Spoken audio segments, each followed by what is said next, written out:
నమస్కారం. తెలుగు జ్యోతి ఛానల్కు స్వాగతం, సుస్వాగతం. ఈ ఛానల్లో జాబిలి 5కి సంబంధించిన ప్రతి పాఠ్యాంశాన్ని 3 వీడియోలుగా చేయడం జరిగింది. మొదటి వీడియోలో పాఠ్యాంశ వివరణ, రెండో వీడియోలో పాఠ్య వ్యాకరణాన్ని, మూడో వీడియోలో అర్థాలు, వచనాలు, వ్యతిరేక పదాలు, ఖాళీలు, ప్రశ్న జవాబులతో కూడిన నోట్స్ను కూడా ఇవ్వడం జరిగింది. హాయ్ పిల్లలు, ఇప్పుడు మనం 79వ పేజీలో ఉన్న వృధా చేయం అనే పాఠ్యాంశాన్ని చూద్దాం. కింది బొమ్మను చూడండి, ఆలోచించి మాట్లాడండి. కింది బొమ్మలో ఏమేం కనిపిస్తున్నాయమ్మా? ఒకతను పైపులో పగిలి నీళ్లు పోతుంటే మొహం కడుక్కుంటున్నాడు. ఇంకొక చోట పైపు పగిలి నీళ్లు కారుతున్నాయి. ఒక చోట పంపు తిప్పి ఉంది. రోడ్డు మీద పైపులోంచి నీళ్లు పోతూ ఉన్నాయి. 2 పిల్లలు పంపును తిప్పి పళ్ళాలు కడుగుతున్నారు. ఇంకొక స్త్రీ పంపు తిప్పే ఉంచి గిన్నెలు తోముకుంటోంది. ఇంకొక ఆమె చేతులు కడుక్కుంటోంది. పై చిత్రంలో లాగా జరగటం వల్ల ఏమవుతుంది అని మన్ని అడుగుతున్నారమ్మా. ఈ విధంగా నీటిని వృధా చేయటం వల్ల మనకి భవిష్యత్తులో నీరు అనేది లేకుండా పోయే ప్రమాదం కూడా ఉన్నది. పై బొమ్మలో లాగా జరగకుండా ఉండాలి అంటే మనం ఏం చేయాలి అని అడుగుతున్నారు. పై బొమ్మలో లాగా జరగకుండా ఉండాలి అంటే మనము మంచినీటి యొక్క ఆవశ్యకత గురించి ప్రజలకు తెలియచేయాలి. నీళ్ళని ఎలా పొదుపుగా వాడాలో తెలియచేయాలి. పొదుపుగా వాడకపోతే వచ్చే ప్రమాదాలని కూడా వాళ్లకు తెలియచేయాలి. ఉద్దేశం అని ఉంది చూడండి అమ్మా. నీరు, విద్యుత్ వృధా గురించి అవగాహన కల్పించటం, పోస్టర్ను పరిచయం చేయటం ఈ పాఠం ఉద్దేశం. సాధారణంగా డబ్బును పొదుపు చేయాలని మనకు తెలుసు. అట్లే నీటిని పొదుపుగా వాడాలని కూడా తెలుసు. మరి ఇంకా వేటిని పొదుపుగా వాడాలో కూడా తెలుసుకోవాలి. శైలజ, లక్ష్మి, రాధలు మంచి మిత్రులు. వాళ్ళు ఒక మంచి విషయం గురించి మాట్లాడుకున్నారు. దేని గురించి మాట్లాడుకున్నారు, ఏం చెయ్యాలనుకున్నారో పాఠం చదవండి, తెలుసుకోండి. ఏం చెప్తున్నాడమ్మా ఇక్కడ? మనందరికీ కూడా డబ్బును పొదుపు చేసుకోవాలని తెలుసు. అట్లాగే నీటిని పొదుపు చేసుకోవాలని కూడా మనకి తెలుసు. ఇంకా ఏమేమి పొదుపు చేసుకోవాలో మనం తెలుసుకోవాలని అంటున్నాడు. అంతేకాకుండా ఈ పాఠంలో శైలజ, లక్ష్మి, రాధలు మంచి స్నేహితులట. వాళ్ళు ఒక మంచి విషయం గురించి మాట్లాడుకున్నారట. దేని గురించి మాట్లాడుకున్నారు, ఏం చెయ్యాలనుకుంటున్నారో ఈ పాఠం చదివి తెలుసుకోమని చెప్తున్నారు. ఆ రోజు ఆదివారం. శైలజ హడావిడిగా అన్నం తిని ఆటలకు బయలుదేరింది. తోవలో ఆమె చూపు గోడపై అతికించిన పెద్ద కాగితంపై పడింది. ఏమిటిది అనుకొని ఆసక్తిగా ఆ కాగితం వైపు అట్లా చూస్తున్నది. ఇంతలోనే శైలజ స్నేహితులు లక్ష్మి, రాధ, సరిత, అనిరుద్ అక్కడకు వచ్చి, ఏంది గోడవైపు అట్లా గుడ్లప్పగించి చూస్తున్నావు అన్నది లక్ష్మి. దానికి శైలజ, గోడ మీద అతికించిన ఈ పెద్ద కాగితంలో ఏమున్నదో చూస్తున్నా అన్నది. అందరూ కలిసి గోడ దగ్గరికి వెళ్లి ఆ కాగితాన్ని చదివారు. అందులో ఈ విధంగా ఉన్నది. ఆ రోజు ఆదివారంటమ్మా, ఇంకా బడి లేదు కదా, అందుకని శైలజ ఏం చేసిందిట, హడావిడిగా అన్నం తినేసి ఆడుకోవటానికి వెళ్తోందిట. దారిలో ఆ అమ్మాయికి ఒక గోడ మీద అతికించినటువంటి ఒక పెద్ద కాగితం కనిపించిందిట. ఆ అమ్మాయి ఆసక్తిగా ఆ కాగితం వైపు అలా చూస్తూ నిలబడిపోయిందిట. ఆ అమ్మాయి స్నేహితులు లక్ష్మి, రాధ, సరిత, అనిరుద్ అక్కడికి వచ్చారట. ఏంటి అట్లా గోడని గుడ్లబ్బకించి చూస్తూ నుంచున్నావని అడిగారట. అప్పుడు శైలజ, ఆ గోడ మీద అతికించిన పెద్ద కాగితంలో ఏముందా అని చూస్తున్నానని చెప్పిందిట. అప్పుడు ఏమన్నారట వాళ్ళ స్నేహితులు, అందరం కలిసి వెళ్ళి చదువుదాం పదండి అని అన్నారట. అందరూ ఆ గోడ దగ్గరికి వెళ్లారు. ఆ కాగితంలో ఈ కింద విధంగా ఉన్నదిటమ్మా. ఒక్క నిమిషం ఆలోచించండి. విద్యుత్ వినియోగదారులకు విజ్ఞప్తి. విద్యుత్ విలువ మీకు తెలుసు. దాన్ని ఎంత పొదుపుగా వాడుకుంటే అంత మంచిది. లేకపోతే భవిష్యత్తు అంధకారం అవుతుంది. విద్యుత్ పొదుపు చేయడానికి సూచనలు. ఇంట్లో ఉన్నప్పుడు పగటిపూట బల్బులు వేయకండి. CFL బల్బులు మాత్రమే వాడండి. గాలి వెలుతురు కోసం ఫ్యాను, ఏసీ, కూలర్లకు బదులు కిటికీలు తెరిచి ఉంచుకోండి. ఇంటి నుండి బయటకు వెళ్తున్నప్పుడు విద్యుత్ను నిలిపివేయండి. మాటిమాటికి ఫ్రిడ్జ్ను తెరవవద్దు. గీజర్ లేక హీటర్, లిఫ్ట్లు మొదలగు వాటిని తక్కువగా వాడండి. ఎలక్ట్రిక్ కుక్కర్, మైక్రోవేవ్ ఓవెన్లకి బదులు గ్యాస్ పొయ్యిని వాడండి. ప్రతిరోజు కాకుండా కొన్ని రోజులకు అవసరమైన ఆహార పదార్థాలను, దినుసులను రుబ్బి పెట్టుకోండి. విద్యుత్ను ఆదా చేసే సామర్థ్యం ఉన్న ఎలక్ట్రానిక్ పరికరాలను మాత్రమే వాడండి. ఆ కాగితం మీద ఏం రాసిందిటమ్మా? 1 నిమిషం ఆలోచించండి అని రాసిందిట. దేని గురించి ఆలోచించమని రాశారు? అది రాష్ట్ర విద్యుత్ శాఖ వాళ్ళు అంటించినటువంటి కాగితము. నేటి విద్యుత్ పొదుపు రేపటి జాతికి వెలుగు అని చెప్పి ఒక నినాదంతో రాష్ట్ర విద్యుత్ శాఖ తెలంగాణ వాళ్ళు ఆ కాగితాన్ని అక్కడ అంటించారట. వాళ్ళు విద్యుత్ వినియోగదారులందరికీ ఏమని విజ్ఞప్తి చేస్తున్నారట? మీకు విద్యుత్ విలువ తెలుసు కదా, దీన్ని మీరు ఎంత పొదుపుగా వాడుకుంటే అంత మంచిది, లేకపోతే భవిష్యత్తులో అంధకారమయమవుతుందని చెప్పి చెప్తున్నారట. అంధకారము అంటే ఏంటమ్మా? చీకటిగా అయిపోవటం మాట. ఇప్పుడు కరెంటు లేదనుకోండి, మనకేమవుతుంది? చీకటి అయిపోతుంది కదా రాత్రిపూట, అలాగే చీకటి అయిపోతుంది మన భవిష్యత్ అంతా అని వాళ్ళు హెచ్చరిస్తున్నారన్నమాట. విద్యుత్ ని ఎలా పొదుపు చేసుకోవాలో కూడా వాళ్ళు కొన్ని సూచనలు అందులో రాశారమ్మా. ఇంట్లో ఉన్నప్పుడు పగటిపూట బల్బులు వేయకండి. కొందరి ఇళ్లలో చూడండి అమ్మా, అనవసరంగా కూడా పగలు లైట్లు వేసి ఉంచుతారు. దానివల్ల విద్యుత్తు వృధా అయిపోతుంది. CFL బల్బులు మాత్రమే వాడమంటున్నారు. వాటి వల్ల ఉపయోగం ఏంటంటే అవి తక్కువ విద్యుత్ను ఉపయోగించుకుంటాయి. అలాంటి బల్బులే అందరూ వాడినట్టయితే విద్యుత్ని పొదుపు చేయగలుగుతాము. గాలి వెలుతురు కోసం ఫ్యాన్లు, ఏసీలు, కూలర్లకు బదులు కిటికీలు తెరుచుకొని ఉంచుకోండి అని చెప్తున్నారు. ఈ కాలంలో చాలా మంది పొద్దు నుంచి రాత్రి దాకా ఫ్యాన్లు వేసుకోవటం, కూలర్లు వేసుకోవటం, ఏసీలు వేసుకోవటం చేస్తూ ఉన్నారు. దానివల్ల ఏమవుతుంది? ఎక్కువ విద్యుత్తు వినియోగించబడుతోంది. అందుకని ఏం చెప్తున్నారమ్మా? అలాంటివి వేసుకోకుండా పగలపూట శుభ్రంగా కిటికీలు తెరుచుకొని ఉంచుకోండి అని చెప్తున్నారు. మాటి మాటికి ఫ్రిడ్జ్లు తెరవవద్దు. మాటి మాటికి ఫ్రిడ్జ్ తలుపు తెరిస్తే ఏమవుతుందమ్మా? ఆ చల్లదనం అంతా కూడా బయటకు పోతుంది. మళ్ళీ చల్లదనం రావడానికి చాలా విద్యుత్తును ఫ్రిడ్జ్ తీసుకుంటుంది. కాబట్టి ఏం చెప్తున్నారు?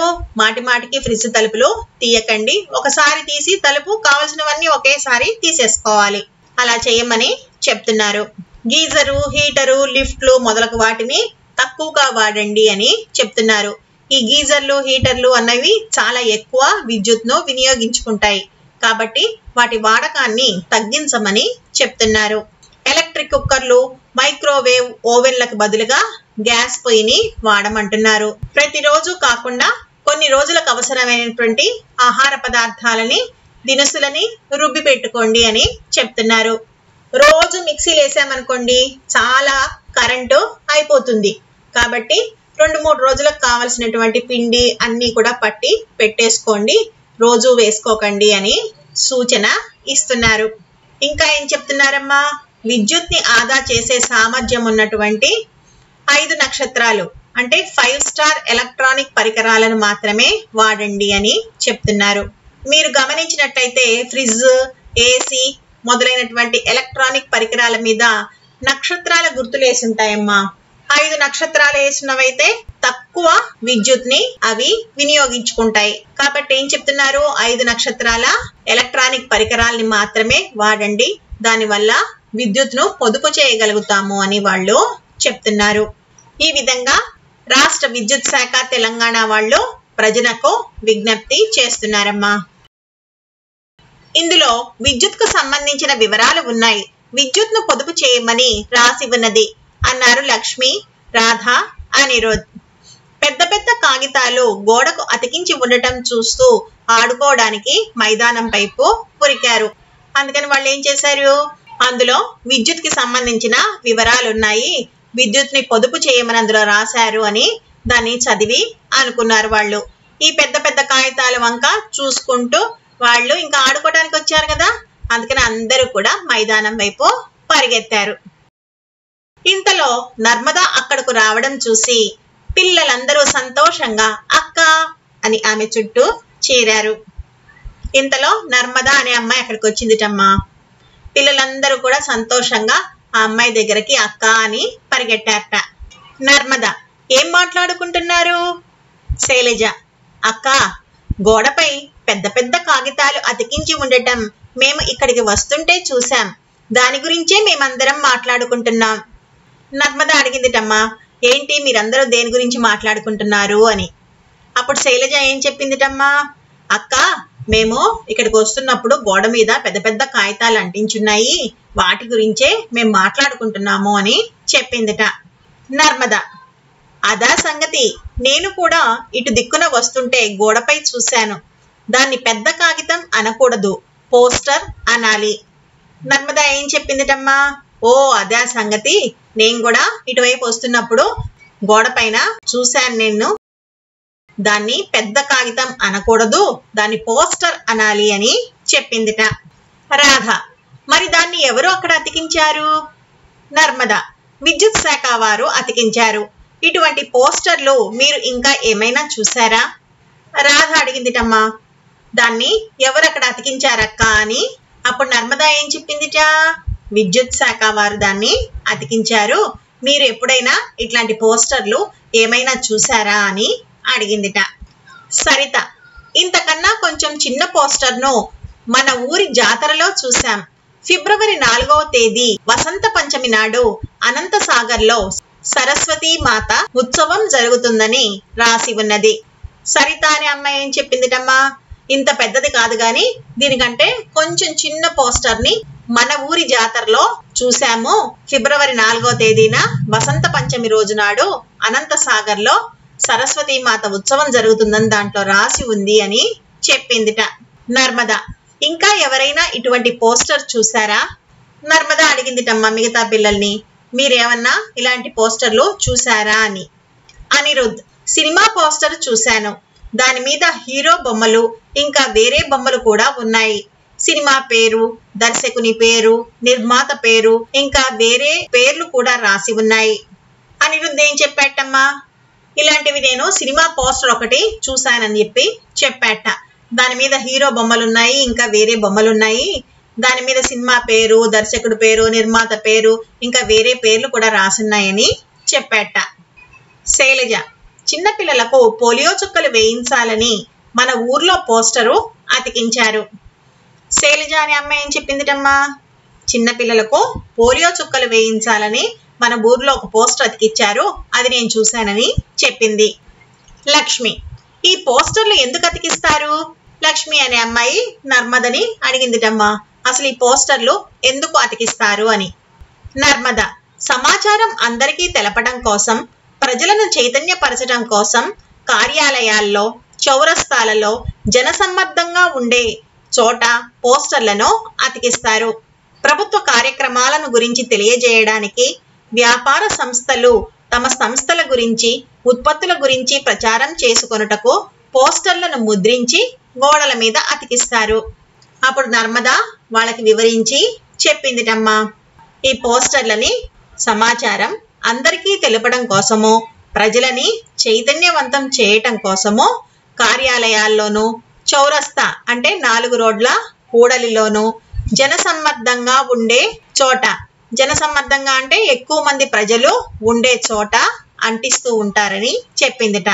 అందులో ప్రభుత్వ కార్యక్రమాలను గురించి తెలియజేయడానికి వ్యాపార సంస్థలు ఉంటాయి కదా, అవేమో వాటి సంస్థల గురించి, తర్వాత అవి ఉత్పత్తి చేసే వస్తువుల గురించి ప్రచారం చేసుకోవటానికి ఇటువంటి పోస్టర్లని ముద్రించి గోడల మీద అతికిస్తూ ఉంటారు. అనిరుద్, సర్కస్ గురించి తెలియజేసేవి కూడా అతికిస్తారు కదా? అనిరుద్ అనే అబ్బాయి అడిగాట, సర్కస్ గురించి తెలియజేసే పోస్టర్లను కూడా అతికిస్తూ ఉంటారు కదా అని అడిగాటమ్మా. నర్మద, అవును. అప్పుడు నర్మద అవును అని చెప్పిందిటమ్మా. సర్కస్ వివరాలు కూడా పోస్టర్లు అంటిస్తూ ఉంటారు అని చెప్పింది. అనిరుద్, విద్యుత్ గురించి పోస్టర్లో ఏమున్నదక్క? అనిరుద్ అడిగాట. విద్యుత్ గురించి అక్కడ పోస్టర్ ఉంది కదా, అందులో ఏమున్నది అని అడిగాడు. నర్మద: కరెంటును తెలుగులో విద్యుత్ అంటారు. ఫ్రిడ్జ్, ఇస్త్రీ పెట్టె, rice cooker, mixie, washing machine మొదలైనవి విద్యుత్తో పనిచేస్తాయి. పంట చేలో బోర్ మోటార్లు పనిచేస్తూ ఉంటాయి. ఎలక్ట్రిక్ రైలు నడవటానికి విద్యుత్ అవసరం. కాబట్టి విద్యుత్తును పొదుపు చేయాలని పోస్టర్ ద్వారా ప్రచారం చేస్తున్నారు. అందరికీ తెలిసేటట్టు చేస్తున్నారు. అప్పుడు నర్మద చెప్పిందిటమ్మా, కరెంటుని తెలుగులో ఏమంటాము? విద్యుత్తు అని అంటాము. ఫ్రిడ్జ్, ఇస్త్రీ పెట్టె, rice cooker, mixie, washing machine ఇవన్నీ వేటితో పనిచేస్తాయమ్మా? విద్యుత్తో పనిచేస్తాయి. అలాగే పంట చేలుకెళ్ళామనుకోండి, నీళ్లు తోగటానికి బోర్ మోటార్లు ఉంటాయి, అవి కూడా విద్యుత్తోనే పనిచేస్తాయి. ఎలక్ట్రిక్ రైళ్లు ఉంటాయి, అవి నడవడానికి కూడా విద్యుత్తు కావాలి. కాబట్టి విద్యుత్ని పొదుపు చేయాలని ఆ పోస్టర్లో ప్రచారం చేస్తున్నారు అని చెప్పింది. అందరికీ తెలిసేటట్టు చెప్తున్నారు అని నర్మద ఆ పిల్లలకు వివరించింది. ఇన్ని అవసరాలకి ఈ విద్యుత్తు ఉపయోగపడుతుంది కాబట్టి విద్యుత్తుని పొదుపుగా వాడాలని పోస్టర్ల ద్వారా ప్రచారం చేసి అందరికీ తెలియచేస్తున్నారని నర్మద పిల్లలకు చెప్పింది. రాధ: ఇన్ని అవసరాలుండగా విద్యుత్ సరఫరాను రోజులో ఎక్కువ సార్లు ఎందుకు నిలిపివేస్తున్నారు? మరి ఇన్ని అవసరాలు ఉన్నాయి కదా, మరి విద్యుత్ సరఫరాను రోజులో ఎక్కువ సార్లు ఎందుకని నిలిపివేస్తున్నారు అంటే ఆపేస్తున్నారు అని అడిగిందమ్మా రాధ. నర్మద: జలాశయాల్లో నీళ్లు అడగంటడం, బొగ్గు నిల్వలు తగ్గిపోవడం దీనికి కారణం. అందుకని విద్యుత్ కోత తప్పనిసరి అయ్యింది. అప్పుడేం చెప్పిందిటమ్మా నర్మద? జలాశయాల్లో నీళ్లు అడుగంటడం అంటే బాగా తగ్గిపోవడం వల్ల, బొగ్గు నిల్వలు తగ్గిపోవటం వల్ల విద్యుత్తు కోత తప్పనిసరి అయింది అని చెప్పిందిట. అనిరుద్: విద్యుత్ కోతకు నీళ్లకు సంబంధం ఏంటక్క? అనిరుద్ అడిగాట. విద్యుత్తు కోత విధించడానికి నీళ్లకి అసలు సంబంధం ఏంటక్క అని అడిగాటమ్మా. నర్మద: విద్యుత్ ఉత్పత్తికి నీటిని వినియోగిస్తారు. వానలు లేక, జలాశయాల్లో చాలినంత నీరు లేక విద్యుత్ మన అవసరాలకు తగినంతగా తయారవ్వడం లేదు. ఏం చెప్పిందమ్మా నర్మద? విద్యుత్ ఉత్పత్తికి నీటిని ఉపయోగిస్తూ ఉంటారు. వానలు లేక, జలాశయాల్లో నీళ్లు గనక సరిపోయేంత లేకపోతే విద్యుత్ని తయారు చేయటం కుదరదు. కాబట్టి మన అవసరాలకు తగినంత విద్యుత్తు తయారవ్వటం లేదు, అందువల్లే మనకి కోతలు విధిస్తున్నారు అని చెప్పింది. శైలజ: అయితే బొగ్గుకు విద్యుత్కు ఉన్న సంబంధం గురించి కూడా చెప్పక్క. ఏమడిగిందమ్మా శైలజ? సరే, నీళ్లతో విద్యుత్ని తయారు చేస్తున్నారని చెప్పావు కదా, మరి బొగ్గుకిన్ను విద్యుత్కి ఉన్న సంబంధం కూడా ఏమిటో చెప్పమని అడిగింది. నర్మద: మనం తెలంగాణ రాష్ట్రంలో ఎక్కువ విద్యుత్ ఉత్పత్తి బొగ్గుతోనే జరుగుతున్నది. కొత్తగూడెం, రామగుండాలలో థర్మల్ పవర్ స్టేషన్లు ఉన్నాయి. విద్యుత్ తయారీ అధిక ఖర్చుతో కూడుకున్నది. అందుకోసం మనం విద్యుత్ను ఆదా చేయాలి. పొదుపుగా వాడితే దానిని ఉత్పత్తి చేసినట్టే లెక్క. ఏం చెప్పిందమ్మా నర్మద? మన రాష్ట్రంలో ఎక్కువ విద్యుత్ను ఉత్పత్తి చేసేది బొగ్గుతోనే అని చెప్పింది.